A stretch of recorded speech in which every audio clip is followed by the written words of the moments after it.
हरे कृष्णा। ओम नमो भगवते वासुदेवाय। ओम नमो भगवते वासुदेवाय। ओम नमो भगवते वासुदेवाय। তো আপনাদের সবাইকে আবার ভগবদ গীতার 18 দিনের 18 অধ্যায়ের কোর্সে আপনাদের স্বাগত। আপনারা খুব ধৈর্যের সঙ্গে অনেক দূর পর্যন্ত চলেছেন, আর সামান্য বাকি। আপনারা 11তম অধ্যায় পর্যন্ত শেষ করে ফেলেছেন, যেখানে ভগবান 10 নম্বর অধ্যায়ে তার বিভূতি সম্বন্ধে বলেছেন। যেখানে ভগবান বিভূতি সম্বন্ধে বলছেন যে বিভূতি মানে ভগবানের ঐশ্বর্য কি কি আছে সেটি সম্বন্ধে ভগবান বলেছেন। তো অর্জুনকে সেই জিনিসগুলোই বলেছেন যে জিনিসগুলো অর্জুন জানে, সেই জিনিসের সাপেক্ষে ভগবান নিজেকে ব্যক্ত করেছেন। তো অর্জুন ভগবানের মহিমা যখন শুনছিলেন তখন ভগবান অর্জুনকে বলেছেন, এইসব শুনে তুমি কি করবে? আমার তো যত আমার কিছু আছে তার একাংশ মাত্র আমি তোমাকে বললাম। তো অর্জুনের আরো উৎসাহ বেড়ে গেছে। অর্জুন এবার ভগবানের কাছে একটু আবদার করেই বসলো যে ভগবান, আপনি যেগুলো বললেন সেগুলো তো আমি শুনলাম, শুনে আমার সমস্ত মোহ দূর হয়ে গেছে। আর আপনি যা বলেছেন আমি খুব মন দিয়ে শুনেছি। এবার আমার একটু ইচ্ছে হচ্ছে যদি আপনার ওই রূপটা, রূপ ঐশ্বর্য আমি যদি দর্শন করতে। তো আপনি যদি আমাকে নিজেকে, আপনি যদি ভাবেন আমি যোগ্য, তাহলে আপনি আপনার ওই রূপ ঐশ্বর্য আমাকে দেখান। তখন ভগবান বললেন যে ঠিক আছে, আমি তোমাকে দেখাচ্ছি বলে ভগবানের বিরাট রূপ দেখালেন। একটি জায়গাতে সমস্ত কিছু, অনেক হাত, অনেক পা, অনেক পেট, অনেক নেত্র মানে চোখ, অনেক মুখ, অনেক উদর, তো এরকম নানা বর্ণ সব কিছু একটা জায়গাতে ভগবান দেখালেন। দেখানোর পরে ভবিষ্যৎ অর্জুনকে বলল, অর্জুনকে দিব্য চক্ষু দিলেন, দিয়ে বললেন তুমি যা দেখতে চাও এখানে তাই দেখতে পাবে। তোমার ভবিষ্যৎ, তোমার অতীত, তোমার বর্তমান, তুমি যা ইচ্ছা করো তাই দেখতে পাবে। তারপরে অর্জুন দেখতে থাকলো ভগবানের সেই বিরাট রূপ। তার মধ্যে ভগবানের সেই মুখ গহ্বরের মধ্যে অগ্নি জ্বলছে, তার মধ্যে সমস্ত যোদ্ধারা ছুটে ছুটে গিয়ে তার মুখের মধ্যে ঢুকে পড়ছে। তার ধারালো দাঁতের নিচে কেউ কারো কারো মাথা চূর্ণ বিচূর্ণ হচ্ছে। তো এইভাবে চলতে চলতে দেখে অর্জুন খুব ভয় পেয়ে গেছে। অর্জুন এবার এতক্ষণ পর্যন্ত তো ও ভাবছিল ওর বন্ধু খুব বিশাল বড় ব্যক্তি, খুব আনন্দ হচ্ছিল শুনে শুনে। কিন্তু যখন দেখেছে, দেখে ও আর নিজেকে সামলাতে পারছে না, খুব ভয় পেয়ে গেছে। তখন অর্জুন বলছে আপনি কে? আমি ঠিক বুঝতে পারছি না আপনি কে। তখন বলল যে আমি কাল, আমি লোক ক্ষয় করার জন্য আমি এসেছি। আর আমি আমার এই দ্বারা সমস্ত যোদ্ধারা মারা যাবে, তাই তোমরা কয়েকজন পাণ্ডব ছাড়া সকলে মারা যাবে। তো তারপরে অর্জুন সেগুলো দেখলো, বিভিন্ন রথী মহারথীরা ভগবানের মুখগহ্বরে ঢুকে যাচ্ছে। যেমন জ্বলন্ত আগুনের দিকে পতঙ্গরা ছুটে চলে আসে, এসে আগুনে ঝাঁপ দেয়, তেমনটাই দেখলো। দেখলো ভগবান এখানে আরো উদাহরণ দিলেন, যেমন খরস্রোতা নদী প্রবল বেগে সমুদ্রের মধ্যে প্রবেশ করে, সেই রূপ বিভিন্ন যোদ্ধারা ভগবানের মুখগহ্বরে অগ্নির মধ্যে প্রবেশ করে। তো এমতো দেখে অর্জুন খুব ভয় পেয়ে গেছে। আরো দেখছে সমস্ত দেব দেবতারা স্তুতি করছে, যক্ষ রাক্ষসরা সব পালিয়ে গেছে ওখান থেকে, আর সবাই ভগবানের গুণগান করছে। অর্জুন ভগবান যখন বললেন আমি কাল, তখন ভগবানকে অর্জুন এই বললো যে আপনার এই রূপ দেখে আমি ভীষণ ভয় পাচ্ছি, ব্যথিত হচ্ছি, আর সমস্ত জগৎ ব্যথিত হচ্ছে। আপনি আপনার পুনরায় পূর্বের রূপে ফিরে আসুন। তো এইভাবে অনুরোধ করার পরে ভগবান আবার তার চতুর্ভুজ রূপ, নারায়ণ রূপ অর্জুন দেখার জন্য একবার রিকোয়েস্ট করেছিল, আপনি আপনার যদি আহ ওটা বলছে শঙ্খ চক্র গদা পদ্ম রূপে, চতুর্ভুজ রূপে আপনি যদি একবার দেখা দেন আমায়, তাহলে ভগবান বললো তুমি যখন ইচ্ছা করছো আমি তাও দেখাচ্ছি।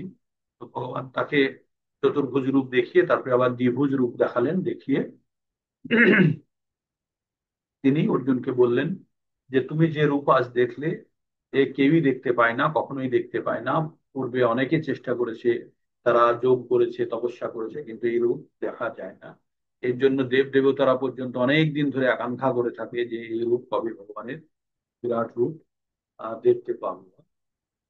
তো এই এই মত অবস্থায় বলে অর্জুনকে ভগবান বললেন যে আমাকে পেতে গেলে দান, যজ্ঞ, তপস্যা এসবে সে মতো ভালো ফল পাওয়া যায় না। ফল পাওয়া যায় অনন্য ভক্তির দ্বারা। যে আমার সঙ্গে অনন্য ভক্তিতে যে যুক্ত থাকে সে অবশ্যই আমাকে প্রাপ্ত করে। এই বলে ভগবান বিরাট রূপ দেখালেন অর্জুনকে। অর্জুন দেখে এবার অর্জুন শান্ত হলো। অর্জুন অনেক ক্ষমা চেয়ে নিল ভগবানের কাছে। জ্ঞানে অজ্ঞানে, শয়নে স্বপনে, ভ্রমণে, খাদ্য গ্রহণের সময় বিভিন্ন ভাবে আপনার কে যথেষ্ট সম্মান দিতে পারি না, বা অন্যের সামনে কখনো আপনাকে বিভিন্ন নামে ডেকেছি, এই রকম আমার আহ ভুল কাজের জন্য আমি আপনার কাছে ক্ষমা প্রার্থী। যেমন পিতা পুত্রকে ক্ষমা করে, প্রিয়সী যেমন তার প্রীতমকে ক্ষমা করে, আপনিও আমাকে সেই রূপ ক্ষমা করুন। আমি আপনার কাছে ক্ষমা চাইছি বলে আপনাকে আমি সামনে থেকে প্রণাম করছি। আপনি সর্বদিক থেকে আপনাকে আমি প্রণাম করছি, নমস্কার করছি। আপনি শান্ত হন আর আমার প্রতি কৃপা করুন। এই বলে 11 নম্বর অধ্যায় শেষ হয়ে গেল বিশ্ব। এবার 11 নম্বর অধ্যায়ে অর্জুন কি দেখলো? অর্জুন দেখলো ভগবানের বিরাট রূপ, দেখলো বিভিন্ন রকমের রূপ। প্রবলেম হচ্ছে। দেখার পরে, বিভিন্ন রূপ দেখার পরে অর্জুনের এবার মনে হচ্ছে তাহলে ভগবান তো বিরাট রূপ দেখে বললো অনন্য ভক্তির দ্বারাই শুধু ভগবানকে পাওয়া যাবে, তাহলে আমি কোন রূপে ভগবানের ভক্তি করি? এটা তো স্বাভাবিক ভাবে না। আপনাকে যদি অনেকগুলো অপশন দেখিয়ে দেয়, প্যারাসিটামল খেলেও ভালো হয়ে যাবে, ক্রসিন খেলেও ভালো হবে, প্যাসিমল খেলেও ভালো ভালো হবে, ব্রুফেন খেলেও ভালো হবে, তো আপনি কোনটা অ্যাকসেপ্ট করবেন? তো অর্জুন কনফিউশন। এবার 12 নম্বর অধ্যায় শুরু হবে। 12 নম্বর অধ্যায় মানে হচ্ছে ভক্তি যোগের শেষ অধ্যায়। এখানে এই অধ্যায়ে ভগবান কি বলছেন? এই অধ্যায়কে 3টে অংশে আমরা ভাগ করেছি। প্রথম হচ্ছে যে আহ আচ্ছা, তো প্রথমে 3টে ভাগে ভাগ আছে। প্রথমে অর্জুনের প্রশ্নগুলোকে ভগবান ক্লিয়ার করবেন, অর্জুনের প্রশ্নগুলোকে ভগবান ক্লিয়ার করবেন। আর 2 নম্বরে সেকশনে হচ্ছে যে ভগবান যারা এই ভাবে ভগবানের সঙ্গে যুক্ত থাকে তাদেরকে ভগবান কিভাবে উদ্ধার করে। আর 3 নম্বরে ভগবান বলছেন যে কারা তার কাছে শ্রেষ্ঠ ভক্ত, যারা ভগবানকে সাকার রূপে বা ভগবানকে প্রার্থনা করে বা পুজো করে না। এই এই সমস্ত কিছু বলতে বলতে আহ ভগবান বললেন যে তার প্রিয় ভক্তকে, তার প্রিয় ভক্তকে, অর্জুনকে এই কথাগুলো বললেন। এটা হচ্ছে শেষ, ওই 13 নম্বর থেকে 20 নম্বর পর্যন্ত শেষ। তারপরে ভগবান বলে এই অধ্যায় শেষ করলেন। তারপরে তিনি এই 13 নম্বরের শেষের দিকে তিনি বললেন কোন কোন যোগের মাধ্যমে ভগবানের সঙ্গে যুক্ত হওয়া যায়, কোনটা থেকে কোনটা শ্রেয় ভক্তি যোগের মাধ্যমে, বিভিন্ন জিনিসের কথা ভগবান। তো এইভাবে ভক্তি যোগের এটা সামারি। তাহলে 12 নম্বরের সামারি কি? 12 নম্বরের সামারি হচ্ছে যে ভগবান প্রথমে অর্জুন জিজ্ঞেস করবে যে কোনটা ভালো, সকার রূপ না নিরাকার রূপ। কারণ বিরাট রূপ তো কখনো দেখা যায় না, দেখা যায় না। তো তো এটা অনেকটা কল্পনার মতোই। তো তাই বলছে যে কোন রূপটা ভগবানের আমি পুজো করব, সকার রূপ না অকার মানে নিরাকার রূপ? তো ভগবান বললেন যে যে আমাতে সবসময় মন নিবেশ করে যুক্ত হয়ে আছে সেটাই শ্রেয়, ভগবান বললেন। তারপরে ভগবান বললেন যারা আমার নিরাকার রূপে যারা প্রার্থনা করে বা আমার সঙ্গে যুক্ত হওয়ার চেষ্টা করে, তারা বেশিরভাগই তারা দেহের কষ্ট করে, তাদের ফল সেরকম হয় না। কারণ একজন দেহধারী ব্যক্তি একজন নিরাকারকে সাধনা করে পাওয়ার চেষ্টা করবে, সেটা সম্ভাবনা খুব কম। কারণ আমরা যেহেতু দেহধারী, সেজন্য আমরা দেহধারী কল্পনায় আনতে পারি, নিরাকারকে কল্পনায় আনা কঠিন। তারপরে ভগবান বললেন যারা আমার সঙ্গে এইভাবে যুক্ত আছে তাদের আমি মৃত্যু সংসার থেকে, এই সাগর থেকে, মৃত্যু সংসার থেকে আমি তাদেরকে। हरे कृष्णा। अमिता गर्ग माता जी, आप दूसरा इसमें ज्वाइन कर लिए हैं? जी जी प्रभु जी, दूसरा वाला ज्वाइन करा दीजिए जी, ठीक है। उसमें ज्वाइन कर दिया ऑलरेडी, 2 कनेक्ट हो गया, आप उसमें ज्वाइन। जी जी जी ठीक है प्रभु जी, जी जी जी। হরে কৃষ্ণ। তো তো ভগবান এইভাবে বলে তারপরে ভগবান তিনি বললেন কারা তার প্রিয় ভক্ত। আর তার মধ্যে তিনি যোগের স্টেজ বললেন, কোন যোগ কোনটা ভালো তিনি বললেন যে আমাতে মন এবং আমাতে চিত্ত নিবেশ করে যে থাকে সে আমার মনের মধ্যেই বাস করে। তারপরে ভগবান বললেন তুমি যদি সেটা না করতে পারো তাহলে তুমি যোগের অভ্যাস করো। যোগের অভ্যাস করতেও যদি না পারো তাহলে তুমি আমার জন্য কর্ম করো।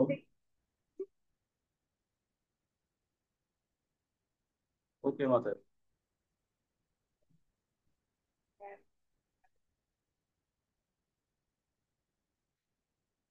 ধন্যবাদ।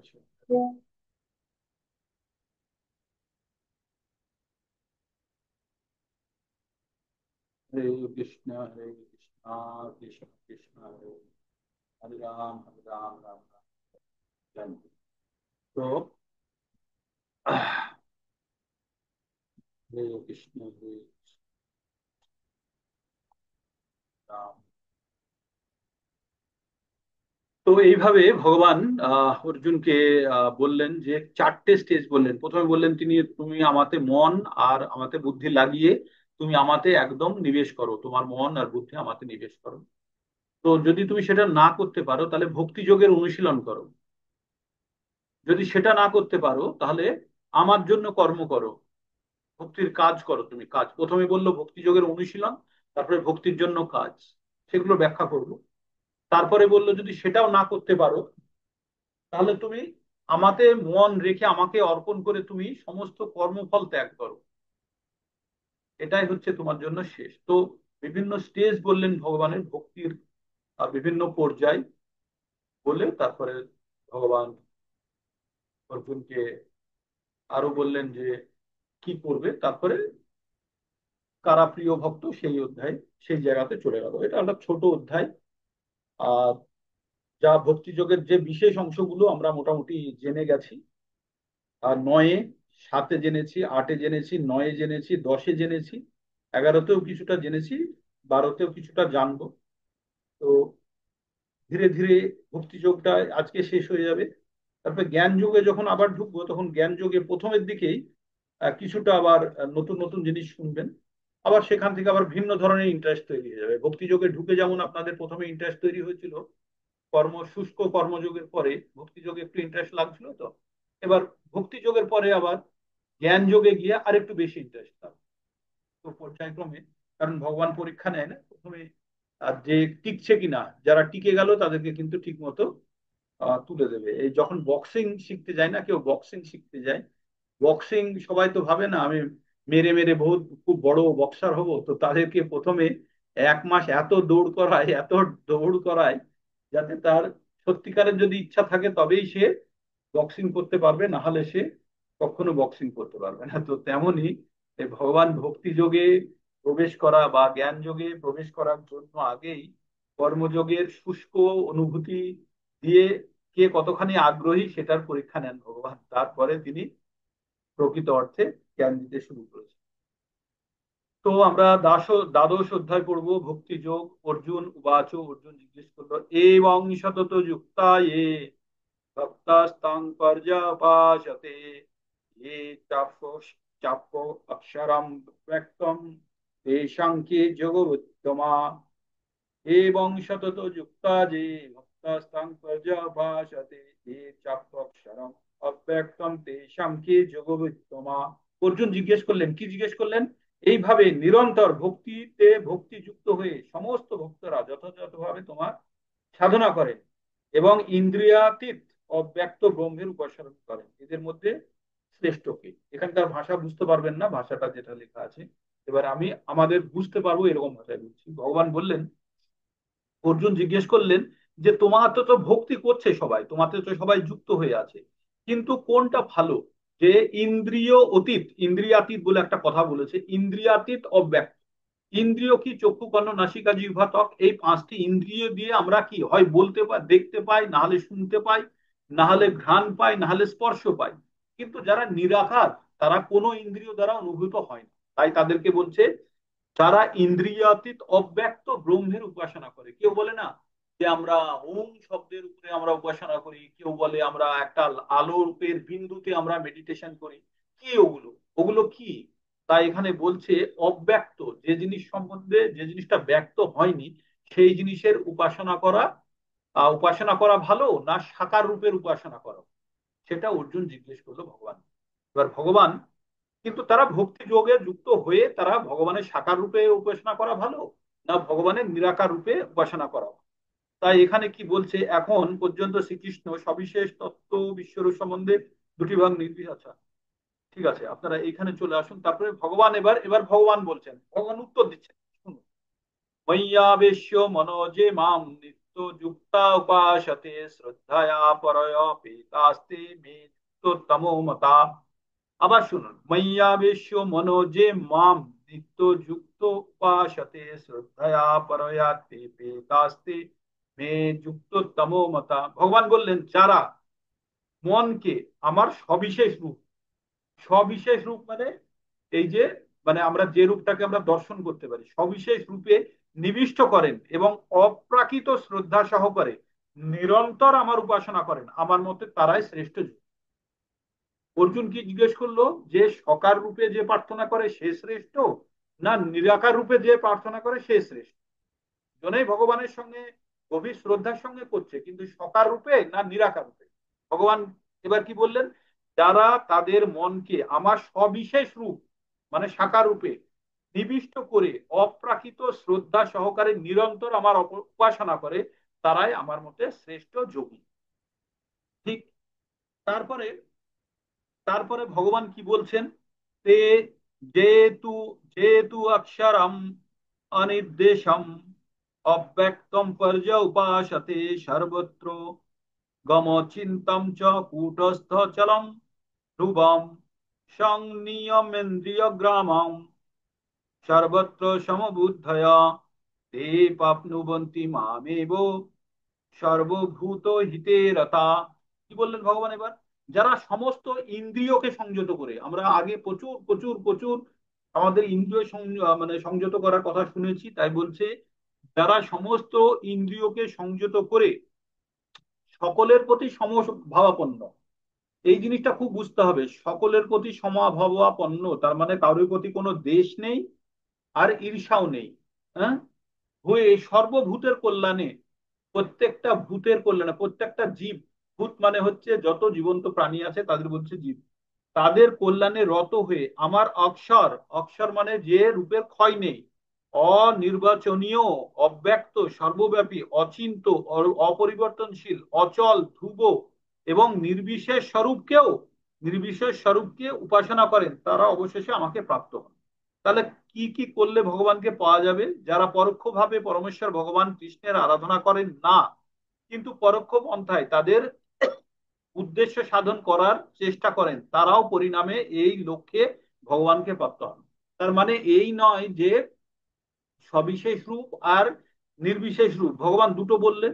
প্রথমে বললেন শ্রেষ্ঠ কোনটা বললেন, বলে তারপরে বললেন তাছাড়াও, তাছাড়াও যদি কেউ ইন্দ্রিয়কে সংযত করে সকলের প্রতি সমভাবাপন্ন সম্পন্ন হয়ে সর্বভূতের কল্যাণে প্রত্যেকের ভালোর জন্য যদি কেউ অনির্বাচনীয়, অব্যক্ত, সর্বব্যাপী, অচিন্ত, অপরিবর্তনশীল, অচল, ধ্রুব, নির্বিশেষ, নির্বিশেষ মানে যেটা শেষ হয়ে যায় না, যেমন অনেকে বলে না মৃত্যুর পরে সবকিছু শেষ হয়ে যাবে, তাদেরকে বলা হয় নির্বিশেষ শূন্যবাদী বলা হয়। তারা বলে না সবকিছু শূন্য হয়ে যাবে। তো সেখানে এখানে সে কথা বলছে নির্বিশেষ স্বরূপকে স্বরূপ, নির্দিষ্ট রূপকে স্বরূপ বলছে, উপাসনা করেন, তারা অবশেষে আমাকে প্রাপ্ত হন। এখানে কি লিখেছে, তাই বলছে বহু জন্মান্তরের সাধনার পর জ্ঞানী আমাকে বাসুদেব সবকিছু বলে জানে এবং আমার চরণে প্রপত্তি করে, প্রপত্তি করে। বহু জন্মের পরে মানুষ কোনো যখন পূর্ণ জ্ঞান লাভ করেন তখন তিনি পরমেশ্বর ভগবান শ্রীকৃষ্ণের চরণে আত্ম নিবেদন করেন। এই শ্লোকগুলিতে যে পন্থার বর্ণনা করা হয়েছে সেই অনুসারে ভগবানের প্রতি অগ্রসর হতে হলে ইন্দ্রিয় দমন করতে হবে, প্রত্যেকের প্রতি সেবাপরায়ণ হতে হবে, সমস্ত প্রাণীর কল্যাণে ব্রতী হতে হবে। এই শ্লোকের সিদ্ধান্ত এই যে আমাদের ভগবান শ্রীকৃষ্ণ সমীপ সমীপবর্তী হতে হবে, তা না হলে কখনোই পূর্ণ উপলব্ধি হবে না। অধিকাংশ ক্ষেত্রেই কিচ্ছ সাধন করার পরেই, মানে কষ্ট করার পরেই কেবল শ্রীকৃষ্ণের প্রতি শরণাগতি আসে। স্বতন্ত্র আত্মার অন্তঃস্থলে পরমাত্মাকে উপলব্ধি করতে হলে দর্শন, শ্রবণ, আস্বাদন ইত্যাদি সর্ব ইন্দ্রিয়ের ক্রিয়াকলাপ থেকে নিবৃত হতে হয়, তখন উপলব্ধি করা যায় পরমাত্মা সর্বত্রই বিরাজমান। এই উপলব্ধির ফলে আর কারোর প্রতি হিংসা ভাব থাকে না। তখন মানুষ এবং পশুতে ভেদ বুদ্ধি থাকে না, কারণ সবার আত্মারই দর্শন হয়, বাইরের আবরণটিকে তখন আর দেখা যায় না। কিন্তু সাধারণ মানুষের পক্ষে এই নির্বিশেষ উপলব্ধি অত্যন্ত কঠিন। এখানে যে কথাটা বলা হলো, এখানে বললো যে যারা ইন্দ্রিয়কে কি কি কাজ করতে হবে, ইন্দ্রিয়কে সংযত করতে হবে। আমাদের চক্ষু, কর্ণ, নাসিকা, জিহ্বা, ত্বক, পানিপাদ, উদর, উপস্থ, মুখ, এই 10টি প্লাস মন, এই 11টি ইন্দ্রিয়কে আমাদের সংযত করে প্রত্যেকের প্রতি আমাদের সমভাব সম্পন্ন, মানে কারোর প্রতি আমাদের কোনো দেশও থাকবে না, প্রিয়তাও থাকবে না। তাই বলছি সমভাবা সম্পন্ন, সমভাবাপন্ন এবং সর্বভূতের কল্যাণে। এমন নাকি যে আমি সবাইকে, আমি কাউকে দোষও দিচ্ছি না, ভালো বলছি না, কিন্তু কারো কোনো কাজ করছি না, তা না। প্রত্যেকের কল্যাণে রত হয়ে ভগবানের চিন্তায় যারা উপাসনা করবে তারা অবশ্যই ভগবানকে প্রাপ্ত হবে। এতদূর পর্যন্ত ভগবান বলে দিন যে নির্বিশেষবাদীরাও পেতে পারে, তবে তাদেরকে কি কি করতে হবে সেটা বললেন। বলে তারপরে আবার কনক্লুশন কি দিচ্ছে শুনুন, 5 নম্বরে। ক্লেশোধিকতরস্তেষাম অব্যক্ত আসক্ত চেতসাম অব্যক্ত হি গতির দুঃখান দেহ বুদ্ধির বাপতে। ভগবান কি বললেন? যাদের মন ভগবানের অব্যক্ত, অব্যক্ত মানে যেটা ব্যক্ত হয় না, নির্বিশেষ রূপের প্রতি আসক্ত, মানে ভগবানের কোনো সাকার রূপ নেই এরকম কল্পনা করে যারা ভগবানের আরাধনায় মগ্ন, তাদের ক্লেশ অধিকতর হয়, তাদের কষ্ট বেশি। অব্যক্তের উপাসনার ফলে দেহধারী জীবেদের কেবল দুঃখই লাভ হয়। যারা আমরা দেহধারী জীব, কিন্তু অব্যক্ত মানে যার আমরা পুজো করছি তাকে ব্যক্ত করা যায় না। আমাদের আশেপাশে আপনারা দেখবেন অনেকেই এই ধরনের পুজো করে। কারা? স্পেশালি আমাদের একটা কমিউনিটি আছে যারা নিরাকার ঈশ্বরের পুজো করে। তারা ঠিক আছে, নিরাকার ঈশ্বরের পুজো করে, তারা বলে ঈশ্বরের কোনো আকার হয় না। তাদের, তারা যদি প্রকৃত অর্থে ভগবানের ভগবানের সঙ্গে শ্রদ্ধা সহকারে যদি ভক্তিতে যদি যুক্ত হয়, তাদের বেশি কষ্টই বেশি, কারণ অব্যক্তের উপাসনা করার ফলে দেহধারী জীবেদের কেবল দুঃখই লাভ হয়। এখানে ভগবান বলছেন, এই অন্য কেউ বলেনি। এই শ্লোকের ক্লেশ অধিক তরস্তে শাম অব্যক্ত আসক্ত চেতাসাম, যাদের মন ভগবানের অব্যক্ত অবস্থানের প্রতি আকৃষ্ট, তাদের কষ্ট বেশি। এই সংস্কৃত শ্লোকের অর্থ অব্যক্ত হি গতির দুঃখান দেহ বুদ্ধিরও ব্যাপতে, যাদের দেহধারী জীব তারা অব্যক্তের প্রতি যখন তারা আসক্ত হয় তাদের কষ্ট বেশি।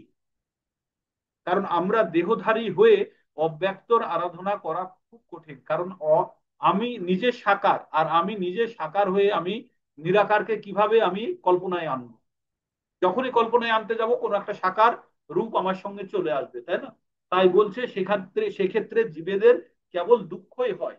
দুঃখই হয় মানে চেষ্টা করে তাকে পায় না। তাই যদি প্রকৃত অর্থে আপনারা যদি ভাবেন যে এই যে যারা বিভিন্ন জায়গাতে উপাসনা স্থলে যারা প্রার্থনা করে ভগবানের, তারা কি ভগবান প্রাপ্তি ঘটে তাদের? কোনো আমাদের কোনো গ্রন্থ তাদের ভগবান প্রাপ্তির সাপোর্ট করে না। তাদের গ্রন্থে যদি করতে পারে করে, কিন্তু তাদের ভগবান প্রাপ্তি বা ভগবান প্রাপ্তি তাদের উদ্দেশ্য থাকে না। তাদের উদ্দেশ্য থাকে একটা উচ্চ লোকে গিয়ে আমরা সুখ ভোগ করবো, বাস। এই এটাই তাদের মানে প্রধান চাওয়া পাওয়া। আর এটাতেই মানুষ বেশি অ্যাট্রাক্ট হয়েছে আজকে, সেই জন্য পৃথিবীতে এই ধরনের ব্যক্তিদের প্রচার প্রসার বেশি হয়েছে, কারণ সেখানে কোনো রেস্ট্রিকশন নেই। আপনার কোনো জায়গাতে আপনি কোনো জিনিস প্রচার করতে গেলেন, সেখানে যদি কোনো রেস্ট্রিকশন থাকে, সবাই ভাববে আমাদের স্বাধীনতা হরণ হয়ে গেল, তাই না? স্বাধীনতা হরণ হয়ে গেল, তখন আপনার প্রতি কেউ আকৃষ্ট হবে না। কিন্তু যখন আপনি একদম ওপেন, যা খুশি তাই করো, শুধু সকাল বিকেল একবার আমার নাম করে নিও, তাহলেই তুমি 72 জন ঘুর পেয়ে যাবে, যদি কাউকে বলে, তাহলে তো সবাই ভাববে যা খুশি সারা দিন মারা মারি কাটা কাটি যা খুশি করি, মৃত্যুর পরে তো আমি গিয়ে 72 হুর পেয়ে যাব, তাই না? তো এরকম যাদের ভাবনা চিন্তা, তাদের তো প্রচার প্রসার বেশি হবে, কিন্তু পরবর্তীতে তাদেরকে সাফার করতে হবে। যদিও তাদের ধর্মীয় গ্রন্থে যা যেটা বলে বলে সেটা তাদের মতো আছে, কিন্তু এখানে যে কথাটা বললো, যারা অব্যক্তের উপাসনা করে তাদের দেহ দৈহিক কষ্ট বেশি। এবার ভগবান 6 আর 7 দুটো শ্লোক একসঙ্গে ক্লাব করে বলছে। কি বলছে? যেহেতু সর্বাণি কর্মাণি ময়ি সন্ন্যাস্য মৎপরা অনন্যৈব যোগেন মাং ধ্যায়ন্ত উপাসতে তেষামহং সমুদ্ধর্তা মৃত্যু সংসার সাগরাৎ ভবামি না চিরাৎ পার্থ ময়্যাবেশিত চেতসাম।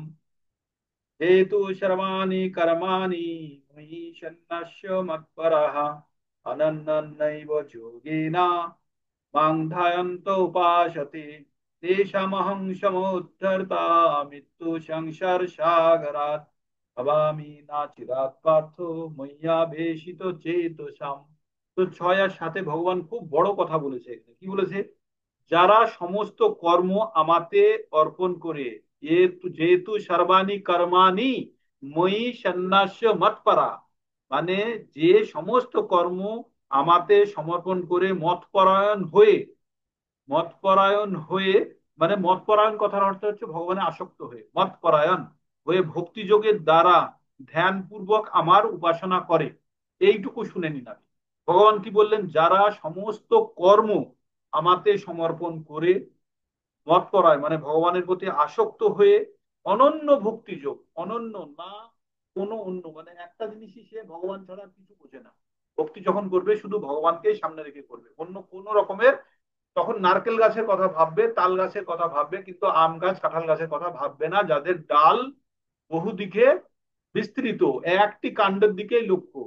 তাই না? এইরকম হতে হবে আমাদের ভাবনা চিন্তা। তাই বলছে যে মত পরায়ণ হয়ে অনন্য ভক্তির দ্বারা আমার ধ্যান পূর্বক উপাসনা করে, হে পার্থ, আমাতে অবিষ্ট চিত্ত সেই সমস্ত ভক্তদের আমি মৃত্যুময় সংসার সাগর থেকে অচিরেই উদ্ধার করি। আমাদের পৃথিবীর নাম কি? দুঃখালয়ম অশাশ্বতম। আমরা আগে শুনেছি, সকালের ক্লাসে শুনি আমরা, দুঃখালয়ম অশাশ্বতম, মানে এই পৃথিবীর নাম হচ্ছে দুঃখালয়ম অশাশ্বতম। এটা দুঃখের জায়গা, আবার অশাশ্বতম, স্থায়ী নয়। মানে এই পৃথিবীতে এসে কেউ যদি ভাবে আমি দুঃখ পেয়েও আমি অ্যাডজাস্ট করে থাকবো, তাও হবে না। মানে দুঃখও পাবে, মানে কি হলো, একজনকে 20 বছরের জেল দেওয়া হলো, তারপরে তাকে ফাঁসি দেওয়া, মানে জেল তো খাটলোই, তারপরে আবার ফাঁসি। তো ওই রকম আমাদের এই পৃথিবীতে এসে আমরা দুঃখ তো পাবোই, পেয়েও যদি আমি বলি অ্যাডজাস্ট করে থাকবো, না। জেলের মধ্যে জেল খাটার পরে সে যদি বলে না আমি সারা জীবন বাঁচতে, হবে না, তোর ফাঁসি হবে, আবার 20 বছর জেল খাট, তারপরে ফাঁসি। তো তেমনি আমরা পৃথিবীতে, এই পৃথিবীতে থেকে আমরা বিভিন্ন দুঃখ কষ্ট পেয়েও যদি অ্যাডজাস্ট করে, মুখে গায়ে স্যালাইন লাগিয়ে, মুখে অক্সিজেন লাগিয়ে, হাত পা টাঙিয়ে উঁচু করে কাত করে, বিভিন্ন সার্জিক্যাল বেড লাগিয়ে, বা তারপরে টয়লেটের জন্য সব জিনিসপত্র আশেপাশে রেখে, তবুও যদি বলি যে আমি বাঁচতে চাই, তাতেও হবে না। চলে যেতে হবে, ছাড়তে হবে। তো আমাদের প্রত্যেককে আমাদের এই জগৎ ছাড়তে হবে। তাই ভগবান বলছে যে দুঃখা, এই যে দুঃখময় এই সাগর থেকে আমি অচিরেই, কবে উদ্ধার করি? অচিরে, ও অনতি বিলম্বে, দেরি না করে আমি তাদেরকে উদ্ধার করি। কাদের উদ্ধার করে? যে সমস্ত কর্ম ভগবানে সমর্পণ করে, ভগবানে আসক্ত হয়ে, অনন্য ভক্তির দ্বারা ভগবানের সঙ্গে যুক্ত। 3টে কথা এখানে বলেছে। কি কি বলেছে? যারা সমস্ত কর্ম ভগবানে অর্পণ করে ভগবানে আসক্ত, প্রথমে ভগবানে সমস্ত কর্ম অর্পণ করলো, ভগবানে আসক্ত হলো, হয়ে কি করলো? ভগবানে আসক্ত হয়ে কর্মফল ভক্তি যোগের দ্বারা, অনন্য ভক্তির দ্বারা ভগবানে উপাসনা করলো। তাতে ভগবানে আবিষ্ট চিত্ত সেই সমস্ত ভক্তদের ভগবান মৃত্যুময় সাগর থেকে অচিরেই উদ্ধার করেন। এই শ্লোকটি আপনারা, এই দুটো শ্লোক আপনারা মুখস্থ করতে পারেন, আন্ডারলাইন করতে পারেন, খুব গুরুত্বপূর্ণ। তাই ভগবান কি বলছে? যেহেতু সর্বাণি কর্মাণি ময়ি সন্ন্যস্য মৎপরাঃ অনন্যৈব যোগেন মাম ধ্যায়ন্ত উপাসতে তেষামহং সমুদ্ধর্তা মৃত্যু সংসার সাগরাৎ ভবামি না চিরাৎ পার্থ ময়্যাবেশিত চেতসাম। তো এই পর্যন্ত একটা সেকশন ভালো। এইবার এইবার 8 থেকে 12 পর্যন্ত ভগবান এবার কি বলছে, কিভাবে ভগবানের সঙ্গে যুক্ত হবে, কোনটা ভালো কোনটা মন্দ। ভগবান বলছে, 8 নম্বরে বলছে, ময়্যেব মন অধস্য ময়ি বুদ্ধিম নিবেশয় নিবাসিষ্যসি মামেব অথ ঊর্ধ্ববন্না সংশয়। ভগবান কি বললেন? ময়্যেব মন অধস্য অধৎস ময়ি বুদ্ধিং নিবেশয় নিবেশিষ্যসি মামেব অথ ঊর্ধ্ববন্না সংশয়। ভগবান বললেন অতএব, ভগবান কি বললেন? অতএব আমাতেই তুমি তোমার মন মন সমাহিত করো, আমাতেই সমস্ত বুদ্ধি, মন আর বুদ্ধি সমস্ত ভগবানে অর্পণ করে তার ফলে সর্বদাই তুমি আমার নিকটে বাস করবে এবং সে সম্বন্ধে কোনো সন্দেহ। ভগবান কি বললেন? মইয়ে বো মন অধৎস ময়ি বুদ্ধি নিবেশয়, তুমি আমাতে মন আর আমাতে বুদ্ধি নিবেশ করে দাও। তাহলে কি হবে? নিবশিষ্যসি, নিবাস করা বলে না, নিবশিষ্যসি মামেব, তুমি আমার কাছে নিবাস করবে, অত ঊর্ধ্ববর্ণা সংশয়, এতে কোনো সংশয় নেই। তাই ভগবান বললেন যে আমাতে মন আর বুদ্ধি নিবেশ করে, আমাতে আমাতে মন এবং নিবেশ করে, সে কোথায় থাকে? সে আমার কাছে বাস করে। ভগবান বললেন সে আমার কাছে বাস করে, তাতে কোনো সন্দেহ নেই।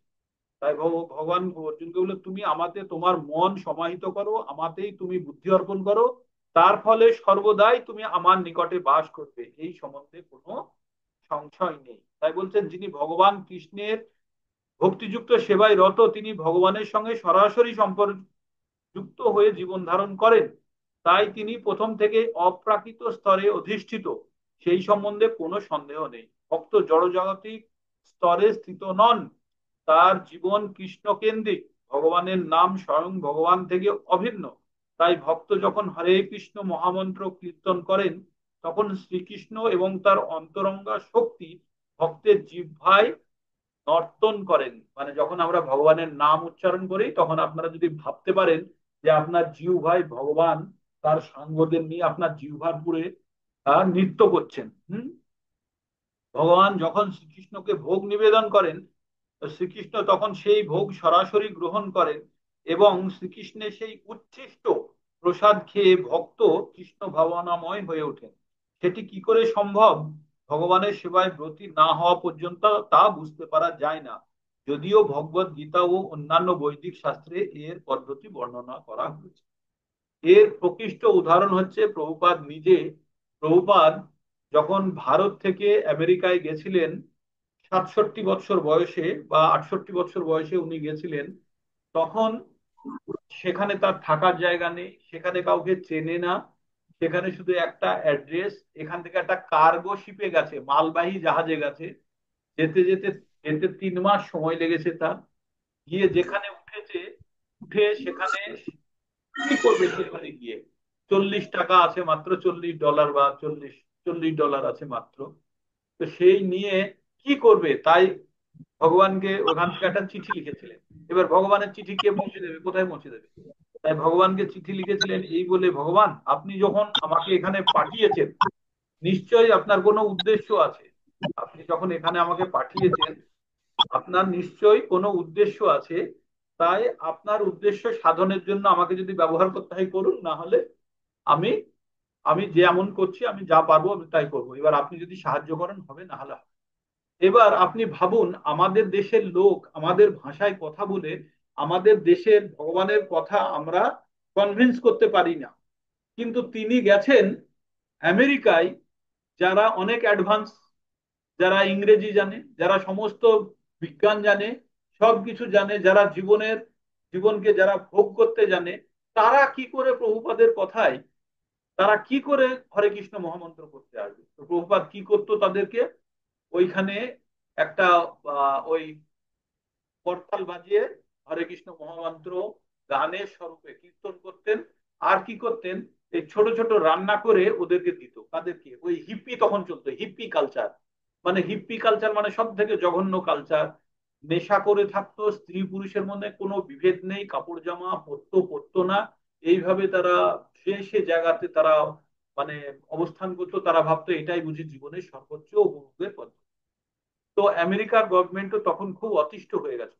তাই যখন প্রভুপাদ ওখানে গিয়ে ওই ওরকম কীর্তন করতো, তো কতজন কতদিন তার কীর্তনের নিয়ে চলে গেছে, করতাল নিয়ে চলে গেছে, কেউ কখনো তার খোল নিয়ে চলে গেছে, কখনো তার টাইপ রাইটার একটা ছিল ওই নিয়ে আহ হাসাহাসি করতো, মজা করতো। ও আর কখনো বিরক্তি বোধ করেনি। ও ভেবেছে এদেরকে যদি আমি উদ্ধার করতে পারি তাহলে সারা বিশ্ব আমি জয় করে ফেলবো। তাই তিনি ওই কীর্তন করতেন আর ভগবানের কাছে প্রার্থনা করতেন। আর তিনি সুন্দর সুন্দর রান্না করে, ছোট ছোট রান্না ওদেরকে দিতেন। তো একদিন, দুদিন, 3 দিন, 4 দিন ওই ভগবানের প্রসাদ তাদেরকে পেতে পেতে তাদের মধ্যে পরিবর্তন চলে আসে। এসে তারাই পরবর্তীতে এমন ভক্ত হয়ে যায়, তারা বিশ্ব জুড়ে এবার প্রচার করতে শুরু। এইভাবে প্রভুপাদ শুধু ভগবানের প্রসাদ পাইয়ে, ভগবানের প্রসাদ খাইয়ে তাদেরকে, ভক্তদের, মানে হিপিদেরকে হ্যাপি বানিয়েছে, ভক্ত বানিয়েছে। তাই এখানে প্রভুপাদ সেই জন্য এখানে লিখেছে, শ্রীকৃষ্ণের সেই উচ্ছিষ্ট প্রসাদ খেয়ে ভক্ত কৃষ্ণ ভাবনাময় হয়ে ওঠেন। সেটি কি করে সম্ভব? সেটি কি করে সম্ভব তাই বলছেন, ভগবানের সেবায় ব্রতী না হওয়া পর্যন্ত বুঝতে পারা যাবে না। কারণ তিনি তার উপলব্ধির কথা এখানে লিখছেন, তাই বলছেন এটা যে না করেছে সে ছাড়া কেউ বুঝতে পারবে না। যদিও ভগবত গীতা ও অন্যান্য বৈদিক শাস্ত্রে এই পদ্ধতির বর্ণনা করা আছে, কিন্তু প্রভুপাদ এটা প্র্যাকটিক্যালি দেখিয়েছেন। তো তাহলে কি বললেন ভগবান? বললেন কি বললেন? আমাতে মন আর বুদ্ধি অর্পণ করে তুমি সর্বদা, আমাতে মন এবং বুদ্ধি সমাহিত করে আমাতেই তুমি সর্বদা আমার কাছে বাস করবে, তাতে কোনো সন্দেহ নেই। ঠিক? তার মানে ময়্যেব মন অধস্য অধৎস ময়ি বুদ্ধি নিবেশয় নিবাসী শস্যি মামেব অথ ঊর্ধ্ববন্না সংশয়, এতে কোনো সংশয় নেই। তারপরে এবার ভগবান বললেন যে তুমি আমাকে মন আর বুদ্ধি লাগিয়ে দাও, দিয়ে তুমি আমার কাছে বাস করো। বললেন। পরেরটাই বলছে তুমি যদি মন আর বুদ্ধি না লাগাতে পারো তাহলে কি করবে? বলছে অথ চিত্তং সমধাতুন না শক্নোতি না শক্নোষি ময়ি স্থিরাম অভ্যাস যোগে না তত মামিক্ষাম তুম ধনঞ্জয়। কি বললেন? বললেন যে হে ধনঞ্জয়, তুমি যদি স্থির ভাবে আমাতে চিত্ত সমাহিত না করতে পারো, আগেরটাই কি বললো, মন আর চিত্ত আমাতে সমাহিত করো, মানে আমাতে তুমি মন আর চিত্ত লাগিয়ে দাও। যদি সেটা না করতে পারো তাহলে কি করবে? তখন বললো তাহলে তুমি ভক্তি যোগের অভ্যাস করো, ভক্তি যোগের দ্বারা তুমি আমাকে পাওয়ার ইচ্ছে করো। তো আমরা কি করছি? আমরা ভক্তি যোগের অভ্যাস করার চেষ্টা করছি। যেমন সকালে আমরা জপা করি, আমরা মঙ্গল আরতি করি, তারপরে আমরা ভগবত গীতা পঠন করি। এগুলো আমাদের হচ্ছে, এগুলো ভক্তি যোগের অভ্যাস। কারণ আমরা এখনো মন আর চিত্ত ভগবানের সেই অর্থে সম্পূর্ণভাবে লাগাতে পারিনি। ভগবানের যখন আমরা সম্পূর্ণভাবে মন আর চিত্ত লাগাতে পারবো তখন আমরা ভগবানের কাছেই বাস করব। ঠিক ভগবানটা যেমন ভগবান 8 নম্বর শ্লোকে বললেন, তাই 9 নম্বরে কি বললেন? অথ চিত্তন সমাধাতুন না শক্নোষি ময়ি স্থিরম অভ্যাস যোগেন ততম তত মাম ইচ্ছাম তুম নাম ইচ্ছা তুম ধনঞ্জয়। তাই বললো হে ধনঞ্জয়, তুমি যদি আমাতে তোমার চিত্ত এবং মন সমাহিত করতে, স্থির করতে না পারো তাহলে তুমি ভক্তি যোগের অভ্যাস করো। ভক্তি যোগের অভ্যাসগুলো কি কি? 4টে নিয়ম পালন করা, ভগবানের মহামন্ত্র জপ করা, সাধু সঙ্গ করা, ভজন কীর্তন করা, শ্রবণ করা, এগুলোই ভক্তি যোগের অংশ। এইগুলোই ভক্তি যোগের অংশ। তো এগুলো অনুশীলন, এগুলো অভ্যাস। এই অভ্যাস করতে করতে আমাদের মধ্যে ধীরে ধীরে পরিবর্তন আসবে। তাই এখানে বলা হয়েছে তুমি যদি আমাতে মন আর চিত্ত যদি প্রথমে স্থির করে দিতে পারো তাহলে ঝামেলা মিটে গেল। যদি না করতে পারো ভক্তি যোগের অনুশীলন করো। ঠিক? ভক্তি যোগের অনুশীলন করতে হলে দক্ষ সদ্গুরুর তত্ত্বাবধানে কয়েকটি বিধি নিয়ম পালন করা কর্তব্য। কি করতে হবে? ভক্তি যোগের অনুশীলন করতে গেলে কি করতে হবে? তত্ত্ব দক্ষ সদ্গুরুর তত্ত্বাবধানে কতকগুলি বিধি নিয়ম পালন করা কর্তব্য। কি করতে হবে? খুব সকালে ঘুম থেকে ওঠা। তাহলে ঘুম থেকে প্রথমে বিছানার মায়া ত্যাগ করতে হবে, বিছানার সঙ্গে সংগ্রাম করে তাড়াতাড়ি উঠে পড়তে হবে। পড়ে কি করতে হবে? স্নান করা। স্নান করা, মন্দিরে গিয়ে আরতি করা, যদি মন্দিরে যেতে পারেন ভালো, যদি না হলে বাড়িতে যে মন্দির আছে, চিত্রপট আছে, তাদের হরে কৃষ্ণ মহামন্ত্র কীর্তন করা, তারপর ফুল তুলে আর মন্দিরে গিয়ে আরতি করা, আর তারপরে ভগবানের চরণে নিবেদন করা, কি ফুল তুলে ভোগ রন্ধন করে ভগবানকে নিবেদন করা, প্রসাদ গ্রহণ করা ইত্যাদি। মানে ভগবানকে প্রসাদ অর্পণ করে, ভগবানকে ভোগ অর্পণ করে সে প্রসাদ যদি আপনি গ্রহণ করেন, আপনি, যারা যারা এখনো ভক্তি প্র্যাকটিস করেননি তারা নিজেকে শুদ্ধ করে, যে পদ্ধতি বললো, ঘুম থেকে উঠে স্নান করে ভগবানের নাম জপ করে নিলেন, ফুল তুললেন, তুলে ভগবানের আরতি পুজো ভগবানের চরণে নিবেদন করলেন, করার পরে আপনি রন্ধন করুন, যে ভগবানকে আমি প্রসাদ আজকে দেব বলে, ভগবানকে ভোগ লাগাবো বলে করুন, ভগবানের কথা চিন্তা করে। আর ওই ভোগ রান্না করার পরে ভগবানকে আপনি অর্পণ করুন। আর সেই ভগবানকে অর্পণ করার পরে সেই প্রসাদ আপনারা পান। আর প্রভুপাদ এখানে আগে শ্লোকে যেটা ব্যাখ্যা করেছেন, সেখানে প্রভুপাদ গ্যারান্টির মতো বলছে পরিবর্তন হতে বাধ্য, পরিবর্তন হতে বাধ্য। এবার এই পরিবর্তন কত তাড়াতাড়ি আসবে সেটা আপনার অনুশীলন এবং আপনার শ্রদ্ধার উপরে নির্ভর। তাই ভগবানের প্রসাদ প্রচন্ড শক্তিশালী, প্রচন্ড শক্তিশালী। তাই এই অনুশীলনের মাধ্যমে ভগবানের ভগবানের যারা চিত্ত এবং যারা বুদ্ধি ভগবানের সম্পূর্ণভাবে লাগাতে পারেনি, তারা ভগবান ভক্তির অনুশীলন করতে পারে। এই নানা রকমের বিধি নিয়ম অনুশীলন করতে হয়, আর নিরন্তর শুদ্ধ ভক্তের কাছ থেকে ভগবত গীতা এবং ভগবতম শ্রবণ করতে হয়। এখানে কি বলেছে, এখানে আমি ফেল, এখানে কি বলছে, নিয়মিত এবং নিরন্তর ভগবত গীতা এবং শ্রীমৎ ভাগবতম শ্রবণ করতে হবে। কার কাছ থেকে? শুদ্ধ ভক্তর কাছ থেকে। এবার তো এই জায়গাতে আমি ফেল, তাহলে আমি তো শুদ্ধ ভক্ত নই। তাহলে কি করতে হবে, যতখানি পাচ্ছেন শুনুন, শুনে কিছুটা শিখে তারপরে শুদ্ধ ভক্তের কাছ থেকে শুনবেন। আর আমরা নিজেদের শুদ্ধতা আমরা চেষ্টা করব, আমরা যতখানি নিজেদেরকে শুদ্ধ করতে পারি। ঠিক আছে? তো আমরা কখনোই বলবো না যে আমি শুদ্ধ হয়ে গেছি। শুদ্ধতা বলে কিছু হয় না। খাঁটি সোনাকে আপনি যত পোড়াবেন আর যত আপনি অ্যাসিডে গলাবেন, বারবার কিছু না কিছু, কিছু না কিছু করে তার মধ্যে শুদ্ধতা আসবে। তাই আমাদের শুদ্ধতা আনার জন্য আমাদের কি করতে হবে, এই নিয়মগুলো পালন করতে হবে। সকালে খুব তাড়াতাড়ি উঠে স্নান করা, জপ করা, ভগবানকে ফুল অর্পণ করা, আরতি করা, রন্ধন করে ভগবানকে ভোগ লাগানো, আর সেই প্রসাদ পাওয়া, ভগবানের নাম কীর্তন করা, অন্যকেও এই প্রসাদ বিতরণ করা যদি করতে পারেন ভালো করে। ভগবত গীতা শ্রবণ করতে হবে, নিয়মিত পঠন করতে হবে, শ্রবণ করতে হবে। ভগবতমে একটা জায়গাতে বলা আছে, ভগবতম নিত্য শ্রবণ করলে কি হয়, বলছে নষ্ট প্রায়শু অভদ্রেশু, অভদ্র মানে আমাদের মনের মধ্যে যে নোংরা জমে আছে সেগুলো নষ্ট হয়। নষ্ট প্রায়শু অভদ্রেশু নিত্যম ভাগবত সেবায়া, ভাগবত সেবা। ভাগবত সেবা দুই ধরনের হয়, একটা হচ্ছে ভগবত গীতা পঠন করা, ভগবতম পঠন করা, এটা হচ্ছে ভগবত সেবা। আর একটা হচ্ছে পঠন করে কাউকে শোনানো, সেটাও সেবা। মানে আমি আমি যদি আপনাদের থেকে শুনি সেটাও ভগবত সেবা, আবার আপনাদেরকে যদি আমি পঠন করে শোনাই সেটাও ভগবত সেবা। আর আরেকটা আছে গ্রন্থ, এটা হলো গ্রন্থ ভগবত। আর একটা হচ্ছে ব্যক্তি ভগবত, যারা গুরু মহারাজ আছে তাদের সেবা করা, তাদের জন্য রান্না করা, তাদেরকে বিভিন্ন ধরনের সেবা, শারীরিক বা অন্যান্য যে কোনো প্রয়োজনীয় জিনিসের যে সেবার প্রয়োজন সেগুলো দেওয়া, সেগুলো হচ্ছে বপু সেবা বলে, তাকে বলা হয় বপু সেবা। আর আর একটা হচ্ছে বাণী সেবা, ভগবানের কথা শুনে, তার ভগবানের বাণী শুনে সেই কাজগুলোকে লাগানো, সেই কথাগুলোকে কাজে লাগানো। তো এই যে আমরা আমরা যে ভগবানের শুদ্ধিকরণের জন্য আমরা যেগুলো করছি, আমরা করছি অনুশীলন। এই অনুশীলনের জন্য কি করতে হবে, তাহলে আমাদেরকে প্রতিনিয়ত আমাদেরকে ভগবত গীতা ভাগবতম আমাদেরকে পঠন করতে হবে। তাই ওখানে কি বলছে, নষ্ট প্রায়শু অভদ্রেশু নিত্যম ভাগবত সেবায়া ভগবতে উত্তম শ্লোকে ভক্তির ভবতি নষ্ট কি। এবার এই যে ভগবতে উত্তম শ্লোকে, ভগবতের মধ্যে যে উত্তম শ্লোকগুলি আছে সেইগুলি কি করবে, তার শক্তিতে, এই ভগবত তার শক্তিতে কি করবে, আমাদের মধ্যে যে ভক্তি আছে সেটাকে নৈষ্ঠকি, নৈষ্ঠকি মানে হচ্ছে নষ্ট করা নয়, সেটাকে আরো দৃঢ় করা, তাকে বলে নৈষ্ঠকি। তাহলে আমাদের যে ভগবানের প্রতি যে আমাদের ভক্তি আছে সেটাকে ভগবান আরো সুদৃঢ় করিয়ে দেবে। ঠিক আছে? তো তাহলে আমরা যখন ভগবত পঠন করব, শ্রবণ করব, কীর্তন করব, পঠন করে কাউকে শোনাবো, তখন আমাদের মনের মধ্যে ভগবত ভক্তি আরো সুদৃঢ় হবে। তো এই কথা বললেন। তাহলে কি করতে বললেন, প্রথমে বললেন ভগবানের মন আর বুদ্ধি লাগাতে।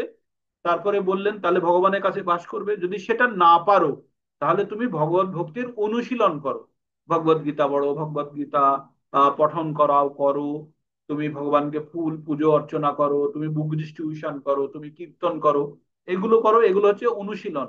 তারপরে আবার ভগবান কি বলছেন, অভ্যাসে অপি অসমর্থসি মৎকর্ম পরমো ভব মদার্থ মদার্থমপি কর্মাণি কুর্বন সিদ্ধিম বাপসসি।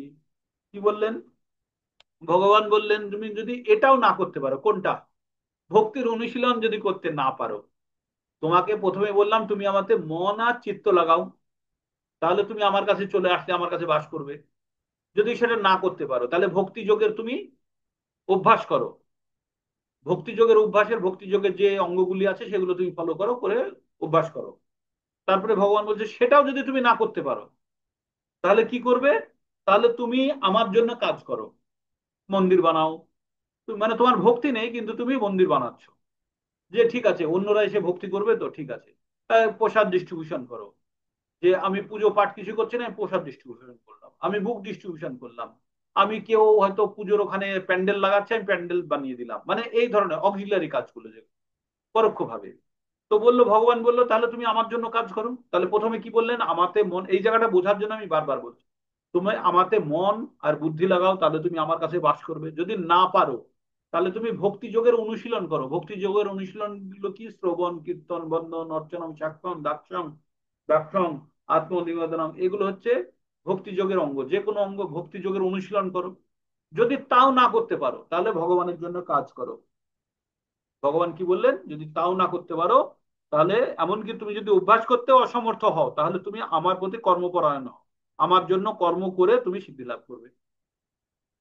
এবার 11 নম্বর কি বলছে? প্রথমে কি বললো, আমাকে মন বুদ্ধি লাগাও, আমার কাছে থাকবে।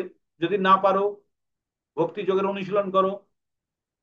তারপরে কি বলছে, যদি সেটাও না পারো, তাহলে তুমি আমার জন্য কর্ম করো, ভগবানের জন্য কর্ম করো। তারপরে ভগবান কি বলছে, তারপরে সেটাও যদি না পারো, কি বলছে? অথ এতৎ অপি আসক্ত অস্বীকর্তুম মত যোগাশ্রিতঃ সর্বকর্ম ফলত্যাগং তত কুরু যতাত্মাবান।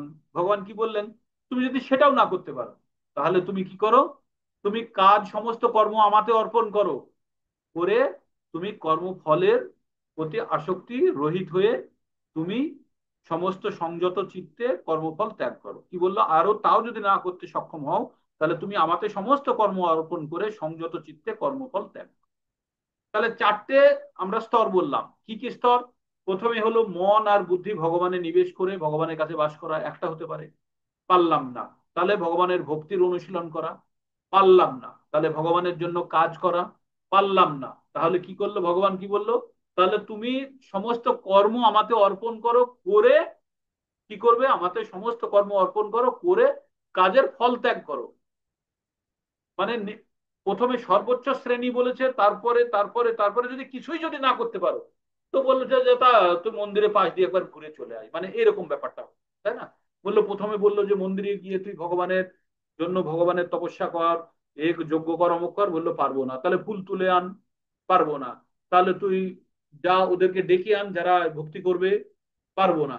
তখন বললো যা তুই মন্দিরে পাশ দিয়ে একবার ঘুরে আয়, মানে এই ধরনের ভগবান এরকম এরকম অপশন দিলেন। তাহলে প্রথমে কি বললেন, আবার বলছি, মন আর বুদ্ধি আমাকে অর্পণ করো, তাহলে আমার কাছে বাস করবে। যদি তা না পারো, তাহলে তুমি ভক্তি যোগের অনুশীলন করো। তারপরে বলছে তুমি সেটাও যদি না পারো, তাহলে তুমি আমার জন্য কর্ম করো। যদি সেটাও না করতে পারো, তাহলে তুমি সমস্ত কর্ম আমাকে অর্পণ করে তুমি সংযত চিত্তে কর্মফল ত্যাগ করো, বাস। এরপরে কিন্তু আর কনসেশন নেই, ঠিক? তো ভগবান এতদূর পর্যন্ত বললেন। তারপরে এবার ভগবান বলছেন কোনটি শ্রেয়। তো ভগবান বললেন, শ্রেয়স শ্রেয় হি শ্রেয় হি জ্ঞানম অভ্যাসাত জ্ঞানম ধ্যানং বিশিষতে ধ্যানাৎ কর্ম ফল ত্যাগাৎ জ্ঞান ধ্যানাৎ কর্ম ফল ত্যাগাস ত্যাগাৎ ত্যাগাৎ ত্যাগাৎ শান্তির অনন্তরম ধ্যানম কর্ম ফল ত্যাগাৎ ত্যাগাৎ শান্তির অনন্তরম শ্রেয় হি জ্ঞানম অভ্যাসাৎ জ্ঞানম ধ্যানাৎ বিশেষতে ধ্যানাৎ কর্ম ফল ত্যাগাস ত্যাগাস শান্তির অনন্তরম। তো ভগবান কি বললেন, বললেন তুমি যদি এই প্রকার অভ্যাস করতে অসমর্থ হও, তাহলে জ্ঞানের অনুশীলন করো, শেষ রাস্তা। আর জ্ঞান অবশ্য ধ্যান থেকে শ্রেষ্ঠ, ধ্যান কর্মফল ত্যাগ থেকে শ্রেষ্ঠ, কেননা সর্বপ্রকার কর্মফলেই শান্তি লাভ হয়। তাহলে সব শেষে কি বললো ভগবান, কর্মফল ভগবানকে অর্পণ করো। তারপরে কি বললো ভগবান, ভগবান বললেন তুমি যদি এই প্রকার অভ্যাস করতে সক্ষম না হও তাহলে তুমি জ্ঞানের অনুশীলন করো। মানে তুমি জ্ঞান যোগী হও। তার মানে কতগুলো স্টেজ হলো? মন আর বুদ্ধি দাও, দিয়ে ভগবানের কাছে বাস করো, হলো না। ভক্তি যোগের অনুশীলন করো, পারলাম না। ভগবানের জন্য কর্ম করো, পারলাম না। ভগবানকে সমস্ত কর্ম অর্পণ করে ফল ত্যাগ করো, পারলাম না। ভগবান তারপরে বললো যদি এগুলো কিছুই যদি না পারিস, যা জ্ঞান যোগের অনুশীলন কর। ভগবান কি বললেন? জ্ঞান যোগের অনুশীলন করো, তাহলে তুমি জ্ঞান থেকে অবশ্য ধ্যান শ্রেষ্ঠ। ফাইনালি কি বললেন? জ্ঞান যোগের অনুশীলন করো বটে, কিন্তু জ্ঞানের থেকে ধ্যান শ্রেষ্ঠ, ধ্যানের থেকে কর্মফল শ্রেষ্ঠ। কেননা এই প্রকার কর্মফল ত্যাগে শান্তি লাভ হয়। তাহলে কি বললেন? তুমি তাহলে জ্ঞানের অনুশীলন করো, কিন্তু জ্ঞানের থেকে ধ্যান শ্রেষ্ঠ, আর ধ্যানের থেকে কর্মফল ত্যাগ শ্রেষ্ঠ। এই বলে ভগবান এই ভক্তিযোগের যে কিভাবে ভক্তি করার স্টেজ গুলো, কি কি স্টেজ গুলো, সেই স্টেজ গুলো এখানে শেষ করলেন। এবার ভগবান বলবেন যে কারা তার প্রিয় ভক্ত। এই 13 নম্বর থেকে 7টি শ্লোক বলবেন যে তারা কারা ভগবানের কাছে প্রিয়। তাই ভগবান এবার সেই তার প্রিয় যারা, তাদের যে কোয়ালিটি, সেই কোয়ালিটি গুলো এবার ভগবান বলবেন। এই কোয়ালিটি গুলো কি কি এবার শুনুন। अद्वेष्टा सर्वभूतानां मैत्रो करुण एव च निर्ममो निरहंकारो समो दुःख सुखो खमी संतुष्ट सततं योगी यथात्मा दृढ़ निश्चय मयि अर्पितो मनोबुद्धिर जो मे मद भक्त समे प्रिय। तो भगवान की बोलें অদ্বেষ্টা, কারোর প্রতি দেশ করে না, সর্বভূতানাং প্রত্যেকটা জীবের প্রতি সম ভাবাপূর্ণ, দেশ শূন্য, মৈত্র করুণ এই বচ, এবং প্রত্যেকে বন্ধু ভাবা সম্পন্ন, করুণ মানে কৃপালু, নির্মম, যার মধ্যে নির্মম আমরা বলি না, নির্মম, নির্মম ঘটনা, নির্মম মানে মম মানে হচ্ছে আমার, আমাত্মবোধ, আর নির্মম মানে আমাত্মবোধহীন, মানে আমার তার প্রতি কোনো আসক্তিহীন অবস্থাকে নির্মম বলছে, আসক্তিহীন অবস্থাটাকে নির্মম বলছে।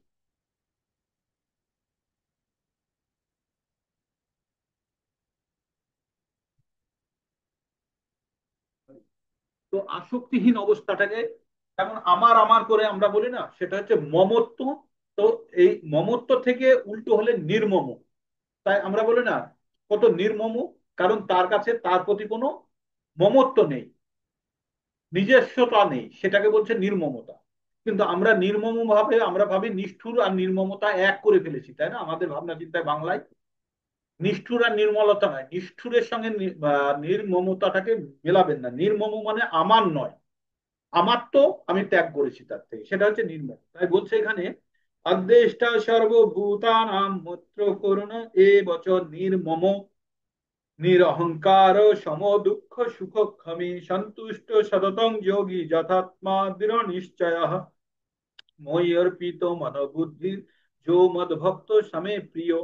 তাহলে আমার প্রিয় ভক্ত কে? ভগবান বললেন যিনি সমস্ত জীবের প্রতি দেশ শূন্য, মানে কোন রকম দেশ নেই, বন্ধু ভাবাপন্ন, কৃপালু, মমত্ব বুদ্ধি শূন্য, মমত্ব মানে নিজস্ব ভাবটা শূন্য, নিরহংকার, সুখে দুঃখে সমভাবা সম্পন্ন, ক্ষমাশীল, সর্বদা সন্তুষ্ট, সর্বদা ভক্তিযোগে যুক্ত, সংযত স্বভাব, দৃঢ় সংকল্পযুক্ত, এবং যার মন এবং বুদ্ধি সর্বদা আমাতে অর্পিত, তিনি আমার কাছে প্রিয় ভক্ত। আর কিছু গুণ বাকি থাকলো? ভগবান কি বললেন? যে যিনি সমস্ত জীবের প্রতি দেশ শূন্য, কারোর প্রতি কোনো দেশ করে না, বন্ধু ভাবাপন্ন, কৃপালু মানে দয়া যার মধ্যে আছে, মমত্ব বুদ্ধি সম্পন্ন, আসক্তিহীন আসলে যাকে বলছে, নির অহংকার কোনো অহংকার নেই, সুখে দুঃখে সমভাবা সম্পন্ন, ক্ষমাশীল, সর্বদা সন্তুষ্ট, সর্বদা ভক্তিযোগে যুক্ত, সংযত স্বভাব, দৃঢ় সংকল্প, এবং যার মন এবং বুদ্ধি সর্বদা ভগবানে অর্পিত, তিনি ভগবানের প্রিয় ভক্ত। ঠিক। এটা গেল 13 14। এবার 15। এবার 15তে কি বলছে? যস্মান্ন দ্বিজতে লোক লোকান্ন দ্বিজতে চজ হর্ষ অমর্ষ ভয় উদ্বেগর মুক্ত সজ যশ চ মে প্রিয়। কি বললো? যস্মান্ন দ্বিজতে লোক লোকান্ন দ্বিজতে সজ হর্ষ অমহর্ষ ভয় উদ্বেগের মুক্ত যশ চ মে প্রিয়। ভগবান বললেন যদি, যার কারোর থেকে উদ্বেগ, যস্মান্ন দ্বিজ্যোতির লোক, যে কারোর দ্বারা উত্তেজিত হয় না, উদ্বেগিত, কি বলবো, উদ্বেলিত, যে কারোর দ্বারা, যে আমি কোনো ধরনের বিচলিত হই না কারোর অ্যাকশনে, আবার আমার দ্বারাও আমি কাউকে বিচলিত করি না, মানে আমি কারোর দ্বারা বিচলিত হইও না এবং কাউকে আমি বিচলিত করি না। এবং যিনি হর্ষ, হর্ষ, অহর্ষ, হর্ষ মানে হচ্ছে খুশি, আর অহর্ষ মানে হচ্ছে দুঃখ, ক্রোধ এবং ভয়, উদ্বেগ থেকে মুক্ত। এখানে কি বলেছে? এখানে বলেছে হর্ষ, অমহর্ষ, ভয়, উদ্বেগের মুক্ত। মানে ও হর্ষতেও নয়, অহর্ষতেও নয়, ভয়েও নয়, আবার উদ্বেগেও নয়, কোনো জিনিসে ও সমস্ত এর ক্রিয়া থেকে মুক্ত। সে আমার অত্যন্ত প্রিয়। তার মানে কে ভগবানের প্রিয় হচ্ছে? যে কাউরির দ্বারা উদ্বেগ প্রাপ্ত হন না এবং কাউকে উদ্বেগিত করেও না।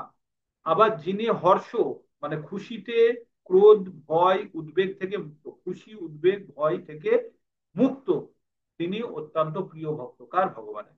তারপরে ভগবান আবার কি বলছে 16 নম্বরে? অনাপেক্ষ শুচির দক্ষ, উদাসীন গত ব্যথ, সর্বরম্ভা পরিত্যাগী, যো মদ ভক্ত স্বামী প্রিয়।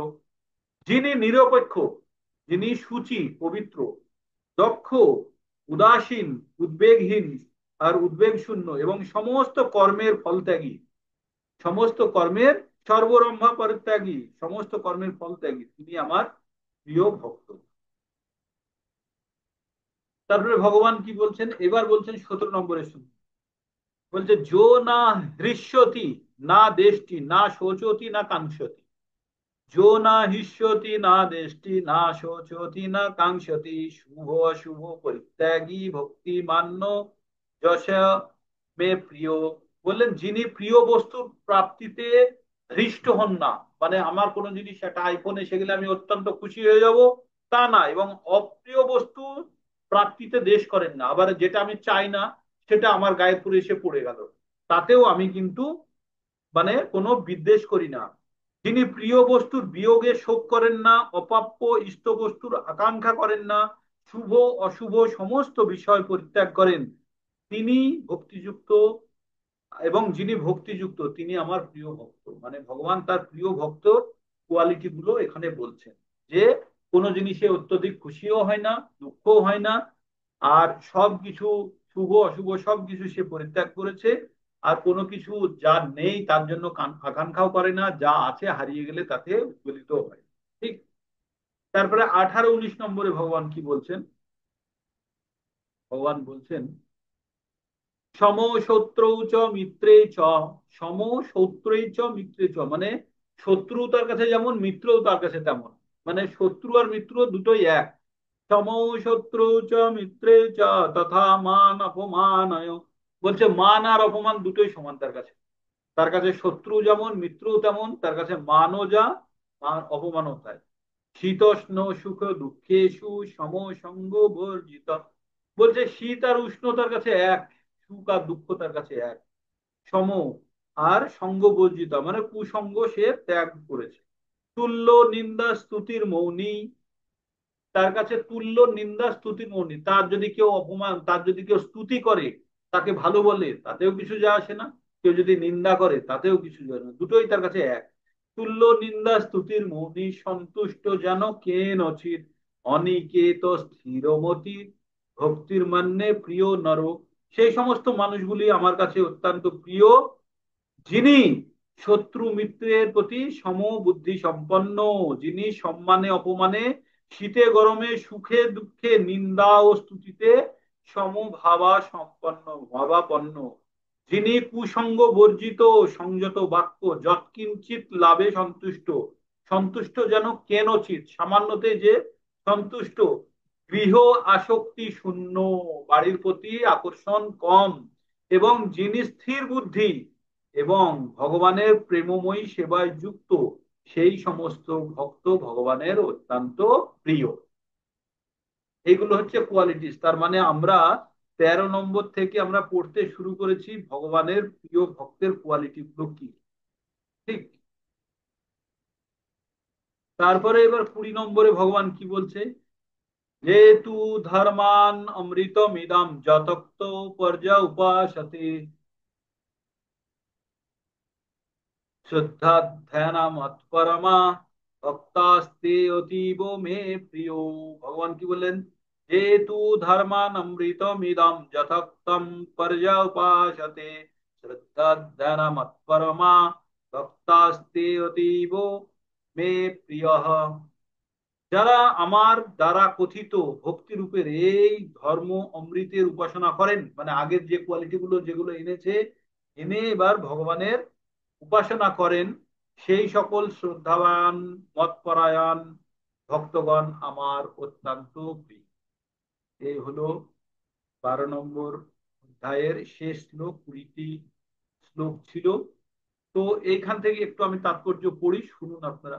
এই অধ্যায়ের 2য় শ্লোক থেকে শেষ পর্যন্ত মইয়া বেশ্য মনো যে মাম, আমাতে মন নিবেশ করে থেকে যেহেতু ধর্মান অমৃতমিদম, এই অমৃতময় ধর্ম পর্যন্ত পরমেশ্বর ভগবান তার সমীপ পর্বত সমীপবর্তী হবার জন্য অপ্রাকৃত সেবার পন্থা বিশ্লেষণ করেছেন। এই পন্থাগুলি ভগবানের অত্যন্ত প্রিয়, সেগুলি অবলম্বনকারী ব্যক্তিকে ভগবান গ্রহণ করে থাকেন।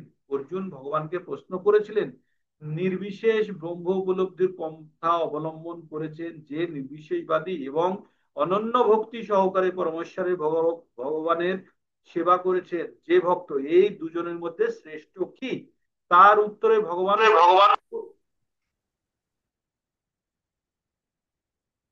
উত্তরে ভগবান স্পষ্টভাবে বর্ণনা করলেন, যার ফলে আর কোনো সন্দেহ থাকে না। ভক্তিযোগে ভগবানের সেবা করাটাই পারমার্থিক উপলব্ধির সব থেকে শ্রেষ্ঠ পন্থা, সর্বশ্রেষ্ঠ পন্থা। পক্ষান্তরে বলা যায়, এই অধ্যায়ে নির্ধারিত হয়েছে কিভাবে সাধু সঙ্গের প্রভাবে অনন্য ভক্তিতে ভগবানের সেবা করার প্রতি আসক্তি জন্মায়। তখন সদ্গুরু লাভ করে তার কাছে দৃঢ় বিশ্বাস, আসক্তি, ভক্তি সহকারে শ্রবণ কীর্তন এবং বিধিনিষেধ পালনা আদি শুরু হয়। এইভাবেই ভগবানের অপ্রাকৃত সেবায় নিযুক্ত হওয়া যায়। এই অধ্যায়ে এই পন্থা অবলম্বন করার পরামর্শ দেওয়া হয়েছে আত্ম উপলব্ধির মাধ্যমে পরমেশ্বর ভগবানকে লাভ করার জন্য। ভক্তিযোগী যে চরম পন্থা ভক্তিযোগী যে চরম পন্থা, সেই সম্বন্ধে কোনো সন্দেহ নেই। পরম তত্ত্বের নির্বিশেষ উপলব্ধি করা যে পন্থা এই অধ্যায়ে বর্ণিত হয়েছে, তার কেবল আত্ম উপলব্ধি লাভের জন্য আত্মসমর্পণের সময় পর্যন্তই অনুশীলনের পরামর্শ দেওয়া হয়েছে। পক্ষান্তরে বলা যায় যে যতক্ষণ পর্যন্ত শুদ্ধ ভক্তের সঙ্গ লাভের সুযোগ না পাওয়া যায়, ততক্ষণই নির্বিশেষ ব্রহ্মজ্যোতির ধারণা কার্যকারী হতে পারে। পরম তত্ত্বের নির্বিশেষ অব্যক্ত রূপের উপাসনার কর্মফল ভোগের আশা ত্যাগ করে ধ্যান করতে হয়। জড় ও চেতনার মধ্যে পার্থক্য নিরূপণ করার জ্ঞান লাভ করতে হয়। শুদ্ধ ভক্ত সঙ্গ লাভ না করা পর্যন্ত এই পন্থার প্রয়োজনীয়তা আছে। সৌভাগ্যক্রমে কেউ যদি সরাসরি অনন্য ভক্তিতে ভগবানের সেবা করতে বাসনা লাভ করেন, তাহলে আর তার ক্রমান্নতির মাধ্যমে পরমার্থ সাধনের জন্য অগ্রসর হতে হয় না। ভগবত গীতার মধ্যভাগের 6টি অধ্যায়ে ভগবত ভক্তি সম্বন্ধে যে বর্ণনা করা হয়েছে তা অত্যন্ত সহজলব্ধ। এই পন্থায় দেহ ধারণ করার নিমিত্ত প্রয়োজনীয় বস্তুসমূহের আয়োজন করার দুশ্চিন্তা করতে হয় না, কারণ ভগবানের কৃপায় সবকিছু স্বাভাবিকভাবে সম্পাদিত হয়ে থাকে। এখানে খুব গুরুত্বপূর্ণ কয়েকটি কথা বলেছে। যতক্ষণ না পর্যন্ত সদ্গুরুর সান্নিধ্যে আমরা আসছি, ততক্ষণ পর্যন্ত এই ভক্তি যোগের পদ্ধতিগুলো যদি আপনাদের কাছে মেকানিক্যালও মনে হয়, যদি আত্ম উপলব্ধির দ্বারা যদি সম্পাদিত না হয়, তবুও করা উচিত। অ্যাজ এ নিয়ম পালন করেই করতে করতে ধীরে ধীরে পরিবর্তন আসবে। আর যখন পরিবর্তন আসবে, তখন ভগবানের কৃপাতেই সদ্গুরুর সান্নিধ্যে আসবেন, আর সদ্গুরুই আপনাকে ঠিক রাস্তা দেখাবেন কিভাবে আপনারা ভক্তি করতে পারবেন। তো এই যে আমরা এখন অনুশীলন গুলো করছি, ইচ্ছা থাকুক না থাকুক, জোর করেই আখের রস খাওয়াতে হবে। যার যার জন্ডিস হয়েছে, তার টেস্ট না লাগুক, তার মুখে টেস্ট লাগবে না, তবুও তাকে আখের রস খাওয়াতে হবে। এই আখের রস খেতে খেতে যখন জিভের উপরে জন্ডিসের জন্য যে লেয়ার পড়েছে, লেয়ারটা যখন উঠে যাবে, তখন প্রকৃত অর্থে কি করবে, তখন ওই আখের রসের টেস্ট পাবে। আর যখন আখের রসের টেস্ট পাবে, তখন জানবেন তার জন্ডিস ভালো হয়ে গেছে। তাই আমরা এই জড় জগতে থেকে আমাদের জিহ্বার উপরে ভবরোগের আস্তরণ পড়ে গেছে। তাই আমরা ভগবানের পবিত্র নাম জপে বা ভগবানের নাম কীর্তনে আমরা রুচি পাই না, কারণ আমরা রোগাগ্রস্ত। কিন্তু এই অনুশীলন যদি কেউ বারবার করতে থাকে, তাহলে কি হবে, তার জিহ্বার উপরে যে আস্তরণ পড়েছে ভবরোগের, সেই আস্তরণ ধীরে ধীরে সরে যাবে, এবং আমরা হরিনাম সংকীর্তনে বা ভগবানের দিব্য নাম স্তুতিতে আমরা আনন্দ লাভ করতে থাকি। তো এই হলো আমাদের ভগবদ গীতার 12 নম্বর অধ্যায়ের সমাপ্তি। আমরা ভক্তিযোগ শেষ করে ফেললাম। আর ভক্তিযোগ থেকে আমরা কি কি পেলাম, সেগুলো এবার আমাদেরকে কিন্তু সামারাইজ করতে হবে, নিজেদেরকে অ্যাসিমিলেশন করতে হবে। তো এই পর্যন্ত ভক্তিযোগ শেষ তাহলে। আর কারোর যদি কিছু বলার থাকে বলতে পারেন, আজকের টপিক সম্বন্ধিত বা ক্লাস সম্বন্ধিত। এখানে যাদেরকে আমরা দেখতে পাচ্ছি সবাই পুরনো, কয়েকজন ছাড়া মোটামুটি 90% পুরনো, 10% নতুন, হ্যাঁ, বা 20% নতুন, বাকি সবাই পুরনো। তো ঠিক আছে, আমাদের বারবার এটাকে বারবার শ্রবণ করার মাধ্যমে আমাদের আমাদের উন্নতি লাভ হবে, তাছাড়া আমাদের হবে। প্রভুজি, বলুন মাতা, প্রভুজি, বলুন মাতাজি, বলুন। হ্যাঁ বলছি, ওই যে শ্লোকে বললেন 18 থেকে 19 নম্বর শ্লোকে, 19 নম্বর শেষে আছে অনিকেত। অনিকেত আমার ছেলের নাম। তো ভগবান মনে হয় তাই করেছে, এই এতদিনে বুঝলাম ওর চাকরিটাই হচ্ছে মার্চেন্ট নেভির। মানে আজ 10 মাস পর এই আগস্টে ফিরছে, ওই যে গৃহ আসক্তি শূন্য, মনে হয় মিলে গেছে একেবারে। সেটা অনিকেত, নিকেত আমরা বলি না, নিকেতন। কোন হ্যাঁ, বাড়ির নাম লেখার জন্য নিকেতন রাখা হয় না, বাড়ির নামের জন্য নিকেত হ্যাঁ, হ্যাঁ। হচ্ছে বাড়ি। অনিকেত মানে যার গৃহ আসক্তি শূন্য, তাকে অনিকেত বলে। আমার ছেলের নামও অনিকেত, আর তো অনিকেত বাস, হাজরা। সেই জন্য সে গৃহ আসক্তি শূন্য হয়ে সে বিদেশে বিদেশে বাড়ির বাইরে থাকে সবসময়, অনিকেত। তাই বলছি অকাট্য মিলে গেছে। তো এই হলো। আর কারো কিছু অ্যাডিশন ডিলিশন, কোনো সাজেশন কিছু যদি থাকে আপনাদের, বলছি প্রভুজি, প্রভুজি, তাহলে বলুন। বলুন, মহুয়া মাতাজি হ্যাঁ, বলুন আগে, মহুয়া হ্যাঁ মাতাজি বলছি বলেন। যে তাহলে এই এই অধ্যায়ের থেকে সারমর্ম বলতে আমার মনে হয় মন ও চিত্তে মনোনিবেশ করতে না পারলে ভক্তিযোগ, হ্যাঁ, ভক্তিযোগ না পারলে কর্ম, হ্যাঁ, কর্ম না ভক্তি পারলে যোগ নয়, ভক্তি কর্মফল। যোগের অনুশীলন। হ্যাঁ, ভক্তি যোগ, অনুশীলন। হ্যাঁ, হ্যাঁ, ভক্তিযোগের অনুশীলন। হ্যাঁ। সেটা যদি না পারি তাহলে কর্ম, তাও যদি না পারি ভগবানের জন্য কর্ম, কর্মফল ত্যাগ, ভগবানের জন্য কর্ম, ভগবানের ভগবানের জন্য জন্য কর্ম। কর্ম। হ্যাঁ, আর নয়তো কর্মফল ত্যাগ, নয়তো হ্যাঁ। জ্ঞানের অনুশীলন। যদি আমি কর্মফল একটা ত্যাগের লিখেছি। সেটাও যদি না পারি, তাহলে শেষেও জ্ঞানের অনুশীলন শেষে। হ্যাঁ, আমি ওটা লিখে রেখেছি। হ্যাঁ, মানে ক্রোনোলজিক্যাল অর্ডারে আপনি যদি এটা লিখে হ্যাঁ, রাখেন, হ্যাঁ, হ্যাঁ, হ্যাঁ। এটা বুঝতে মানে হবে এইগুলো, তাহলে। এটা, এইটা করলে কি সামারিটা মাথায় ঢুকে যায় যে এর মধ্যে এটা আছে। হ্যাঁ, তো তাহলে আমাদের কি জানালো, যে সর্বোচ্চ কি মন আর বুদ্ধি ভগবানের অর্পণ করে ভগবানের কাছে বাস করা, বাস। এটাই হলো।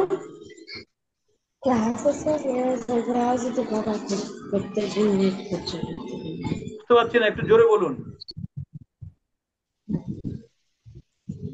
বলুন মাতাজি, জোরে বলুন একটু।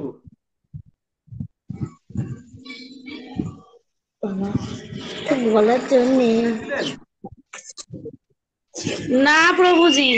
আচ্ছা, ঠিক আছে। তো তাহলে আর কারো কিছু বলার নেই? আজকে ঠিক টাইমে শেষ করে দিয়েছি, ছোট চ্যাপ্টার 20টা। এরপরে শুরু হবে কিন্তু 13 নম্বর। 13 নম্বরে আমরা খুব একটা থিম সুন্দর দিচ্ছি। চ্যাপ্টার প্রভুজি, এটা খুব সুন্দর চ্যাপ্টার। এখন প্রত্যেকটাই 6 নম্বরের পর থেকে নারকেলের যে খোলস ভেঙে দিয়েছেন, তার ভিতরে শ্বাস পেতে থাকবেন, জল পেতে থাকবেন, কিন্তু বিভিন্ন বিশ্বরূপ দর্শনটা যেন ইন্টারেস্টেড হয়নি। কিন্তু এটা ভীষণ ভালো লাগলো, ভক্তিযোগ। ইন্টারেস্টিং হয়নি কারণ প্রথমেই ওটা একটা ভিডিও, তো আর ঠিকভাবে না দেখাতে পারলে ইন্টারেস্ট হবে না ওটা আসলে। যেন একটু মাথার ওপর দিয়ে গেছে। তো ঠিক আছে, ওটা ওটা আমাদের ভক্তির জন্য বিশ্বরূপের প্রয়োজন নেই, ঠিক আছে। যারা ভক্তি যোগে আছে তাদের বিশ্বরূপের প্রতি তারা আকৃষ্ট নয়, তারা দ্বিভুজ রূপী ত্রিভঙ্গ মুরারি যথেষ্ট তাদের জন্য, ঠিক আছে। মন প্রাণ তাতে অর্পণ করলেই হবে। তাদের বিশ্বরূপ হচ্ছে যারা কম বুদ্ধি সম্পন্ন লোক তাদেরকে আকৃষ্ট করার জন্য, নতুন ভক্তদেরকে আকৃষ্ট করার জন্য বিশ্বরূপের প্রয়োজন। ঠিক আচ্ছা প্রভুজি, বলুন। আমার বাড়ির বিগ্রহ রূপে আমি রাধা কৃষ্ণ ধরুন পিতলের নিয়ে এসে আমি নিজে পুজো করতে পারি? পারবেন, অবশ্য নিজেই তো করবেন, আবার কাকে আনবেন? সকালে আচ্ছা শুনলেন না আচ্ছা। ব্রাহ্মণের কোয়ালিটি গুলো কি কি? সকালে শুনেছেন তো, শোনেননি? না, আজকে আমি অসুস্থ ছিলাম সকালে, আজকে আপনার ক্লাসটা শোনা হয়নি। আজকের আমি ক্লাসটা দেখে খুব নিয়েছি। খুব হ্যাঁ, টাইট আপনি ছিল। যে পাঠিয়েছেন আমি দেখে নিয়েছি। তারপর বইয়ের সঙ্গেও বার করে ওই জায়গাটা তাৎপর্যটা পড়েছি। আচ্ছা, ঠিক ঠিক, তাহলেই হবে। রেকর্ডিংটাও শুনতে পারেন, খুব বিস্তারিত বিশ্লেষণ আছে ওখানে। তো এই, আপনি যে কোয়ালিটিস গুলো দিয়েছেন সেগুলো দেখেছি। ঠিক আছে। আর কালকে হবে 13 নম্বর। 13 নম্বরে আমরা ভিন্ন জিনিস জানবো, জ্ঞান। এবার ভগবান জ্ঞান যোগের কথা বলবে, জ্ঞান যোগের মাধ্যমে আমাদের ভক্তিকে আরো দৃঢ় করা যায় কিভাবে সেটা। এখানে যতখানি ইন্টারেস্ট পেলেন, পরবর্তীতে আরো বেশি ইন্টারেস্ট পেতে শুরু করবেন। এবার 13 14 15 16 17 18, বাস তার দেখবেন ভগবত গীতা শেষ হয়ে। ঠিক আছে, ক্যামেরা অন করবেন নাকি? কারা কারা পারবেন ক্যামেরা অন করতে? হবে হবে।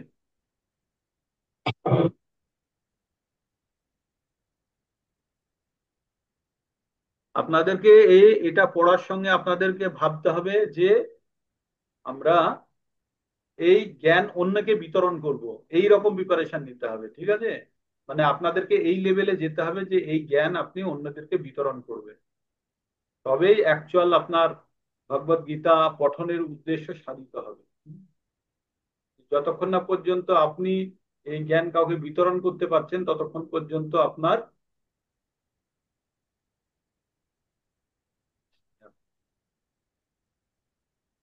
ততক্ষণ পর্যন্ত প্রভুজি আমাদের একটা শিক্ষা কথা সঠিক হবে না। হ্যাঁ, বলছি যতক্ষণ পর্যন্ত আমি। জ্ঞান না প্রচার করতে পারবো ততক্ষণ পর্যন্ত আমাদের শিক্ষা ঠিক মতো প্রসারিত হবে না। একটা ফোরের ছেলে যখন একটা ফোরের ছেলেকে পড়াতে শুরু করবে, ওই দ্বিতীয় নম্বর ফোর ক্লাসের ছেলেটা কি বুঝবে জানি না, তবে প্রথম ছেলেটা কিন্তু পারফেক্ট হয়ে যাবে নিজের জায়গায়। তার হ্যাঁ, মানে আপনি যখনই অন্যকে শেখাতে যাবেন, তখন আপনার হ্যাঁ, লার্নিংটা পারফেক্ট হয়ে যাবে। অ্যাকচুয়ালি লার্নিং হ্যাঁ, এর তিনটে প্রসেস আছে। যারা লার্নিং, মানে সময় আছে বলে বলছি, লার্নিং জিনিসটা হচ্ছে তিনটে স্টেজ থাকে। প্রথম হচ্ছে পড়া, দেখা, শেখা, বোঝা, বুঝে মাথার মধ্যে নেওয়া। সেকেন্ড স্টেজটা কি জানেন? সেকেন্ড স্টেজ অন্যকে পড়াও। ফার্স্ট স্টেজে হচ্ছে নিজে পড়ো, পড়ে কিছুটা বোঝো, বুঝে সেকেন্ড স্টেজে অন্যকে পড়াও, আর থার্ড স্টেজে হচ্ছে সেটা ইমপ্লিমেন্ট করো। এটা হচ্ছে লার্নিং এর তিনটে স্টেজ। তো এইভাবে আমরা অন্যকে যখনই পড়াতে যাব তখনই আমাদের আরো অভিব্যক্তিটা ভালো হবে। তো আপনারা চেষ্টা করবেন। আপনাদের শুধু টার্গেট হচ্ছে অন্যকে বোঝাতে হবে, তখনই দেখবেন আপনাদের লার্নিং এর লেভেলটা চেঞ্জ হয়ে গেছে। শুধু এইটাই মাথায় রাখবেন যে আপনি আপনার জন্য পড়ছেন না, এটা আপনাকে অন্য কাউকে বোঝাতে হবে, তখনই দেখবেন আপনার শেখার লেভেলটা চেঞ্জ। ঠিক, ঠিক আছে, তাহলে আজকে এখানেই শেষ করি। হরে কৃষ্ণ হরে কৃষ্ণ। কারো কিছু বলার থাকলে বলতে পারেন, কালকে থেকে আরো ইন্টারেস্টিং চ্যাপ্টার শুরু হবে। হুম। আর যারা যারা জয়েন করলেন না